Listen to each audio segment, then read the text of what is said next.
por que que todo mundo tem essa confiança? Por que que as pessoas têm essa confiança tão grande de que Linux é mais seguro?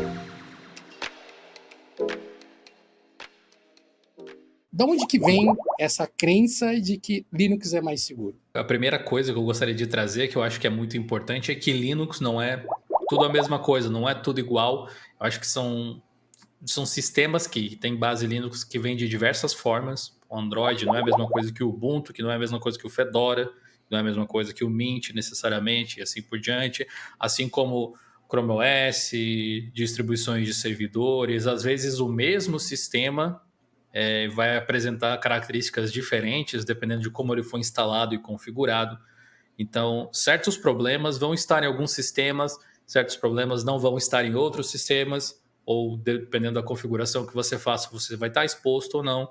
Tipo o caso do Free Download Manager que a gente comentou, inclusive é um software que eu uso até hoje. Se você não usa ele, você não tinha esse vetor de ataque. Se você usava, você tinha. Mas se você usava o Free Download Manager Flatpak, você não tinha. Se você tinha baixado do site, você tinha. Então tem um monte de variáveis assim. Entender que não é tudo tão preto no branco quanto a gente gostaria. Mesmo que acreditar nisso seja útil para simplificar as coisas, infelizmente o mundo é complexo. Então, esse acho que é um ponto, não é tudo a mesma coisa. Tipo, existem realmente motivos bem objetivos para você dizer isso aqui é percentualmente, sei lá, provavelmente mais seguro do que a alternativa X, mas também essa percepção de qualquer coisa se deve à falta de conhecimento, inclusive.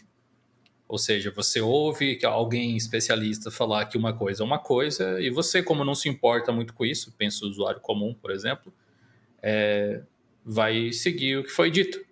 Do mesmo jeito que tem gente que não questiona, sei lá, o macOS, que ouve falar que, obviamente, Mac é melhor que o Windows. Né? Alguém falou isso, ou tem essa percepção. Ela não realmente comprovou, talvez nunca tenha usado um Mac ou alguma coisa assim, e mesmo assim ela tem essa coisa como verdade, ou que a iOS é melhor que Android e vice-versa. E aí você tem essa coisa de Linux e Windows, um embate aí de décadas já, muito mais nas mentes dos mais fanáticos do que no público em geral, que está pouco se lixando e só usa a tecnologia. Porque nesse caso, inclusive, a gente consegue ver que a maior arma para deixar qualquer sistema, na verdade, seguro é o conhecimento, né? Porque se você não tem a mínima ideia de como o seu computador funciona, se ele não tiver nenhuma porta ali de entrada para algum ataque, beleza, nada vai acontecer. Mas se tá uma zona ali e você não sabe nem o que está acontecendo, tipo, pode algum agente malicioso fazer a festa, né? Objetivamente, uma das coisas que faz o Linux, falando especificamente de desktop, ser muito mais seguro, quantitativamente e qualitativamente falando, são as permissões de usuário, que são muito mais robustas que em outros sistemas, como o Windows, por exemplo. As permissões de usuário, quando elas são bem configuradas, elas praticamente isolam que que vírus ou programas maliciosos, para deixar um pouco mais genérico, consigam fazer um estrago muito grande no sistema. É lógico que isso demanda que o seu sistema esteja atualizado, por exemplo, para que uma vulnerabilidade que já foi descoberta não possa ser explorada. De preferência, você tem que não ficar instalando coisas de tudo quanto é lugar. Né? No Linux a gente tem isso no comecinho, né? Como a gente não sabe exatamente como que as coisas funcionam, a gente entra lá naquele fórum, sei lá, fórum da Turquia, um post Roda que o foi comando feito aí. em 1989 e roda com toda a confiança do mundo de que não tem problema nenhum.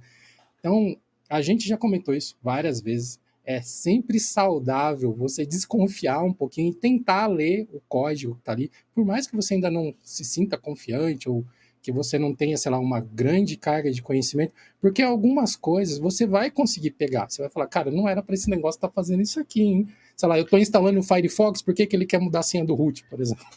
Esse aí que você falou já é esses bons padrões de segurança mesmo. Existem certas configurações que o Windows mesmo, por padrão, não costuma fazer. O acesso a usuário privilegiado muitas vezes está na distância de um clique.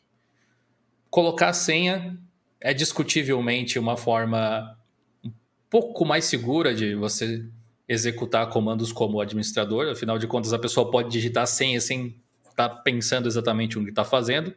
Mas é um passinho ali a mais que supostamente pode dar um tempo da pessoa refletir a respeito. Bom, um outro ponto que eu acho que a gente pode considerar como um dos motivos do Linux ser seguro é justamente ele ser muito utilizado em servidores. Talvez não seja tão óbvio para quem não conhece Linux profundamente ou nunca usou desse jeito, só usa no computador mesmo porque gosta e tal. Mas no desktop, com muitas aspas, ninguém usa Linux comparado com o Windows, por exemplo, né? São o que 3, 4% de pessoas, teoricamente, hoje em dia. O que são alguns milhões, na verdade, né? Então, tem bastante gente, mas comparado com talvez o bilhão que a Microsoft tem rodando Uhum. Windows, não é tanta coisa assim. A questão é, se você for um hacker, um cara do mal aí, querendo roubar dados, tem alguns caminhos que você pode seguir. Você pode tentar criar formas de acessar dados e informações de pessoas em desktops. Acontece muito, especialmente em ambiente Microsoft, a gente sabe. É só você ver a quantidade de empresas relacionadas à segurança e antivírus e etc. que existe para Windows, por exemplo. Aí tem outras coisas bem naturais assim de Linux no desktop, que é a instalação de software geralmente vindas de repositórios oficiais. O que não quer dizer que os repositórios oficiais não possam ser comprometidos, obviamente, mas diminui a possibilidade disso acontecer, que é um tipo de invasão muito mais séria do que você ir num site e baixar um arquivo executável que está com um tipo de malware injetado. Tanto que acho que a própria Microsoft reconhece isso, felizmente, e vem investindo cada vez mais na Windows Store, que é um repositório do Windows, o Winget mesmo, tem um repositório que é a linha de comando lá do Windows agora, o gestor de pacotes. Então, esses são exemplos de coisas que o Linux tem há décadas, amadureceu dentro do ecossistema Linux e que definitivamente são mais seguros porque são feitos, geralmente, pela própria empresa que faz a distribuição, o sistema operacional que você está usando. A própria empresa não vai querer hackear os seus usuários, especialmente quando é uma grande empresa, tipo a Canonical, a SUSE, a Red Hat da vida, porque isso vai, obviamente, comprometer a visão que o mercado tem perante eles. Qualquer falha de segurança que eles não corrigirem é motivo para ir para a concorrência. Então, existe uma certa... Tipo, você coloca as obrigações, as intenções no lugar certo. Junto com isso, as atualizações em distribuições Linux também são um fator, na minha opinião, que ajudam a tornar o Linux um sistema seguro, no desktop especificamente, porque quando você tem um update, em geral você atualiza tudo, não só o sistema operacional, você atualiza os softwares junto. E esse é um ponto, né? Muitas vezes não é o seu Linux que está hackeado, é o seu Firefox, é o seu Chrome, ou algum outro software que teve um problema. A gente reportou no Linux News esses tempos aí que o Free Download Manager, que é um software que eu gosto muito, tinha sido comprometido por vários anos até, e ninguém tinha descoberto. A sua segurança digital é tão importante quanto a sua segurança física. E que tal dar um up começando a fazer um monitoramento usando uma câmera de segurança cheia de recursos e muito interessante?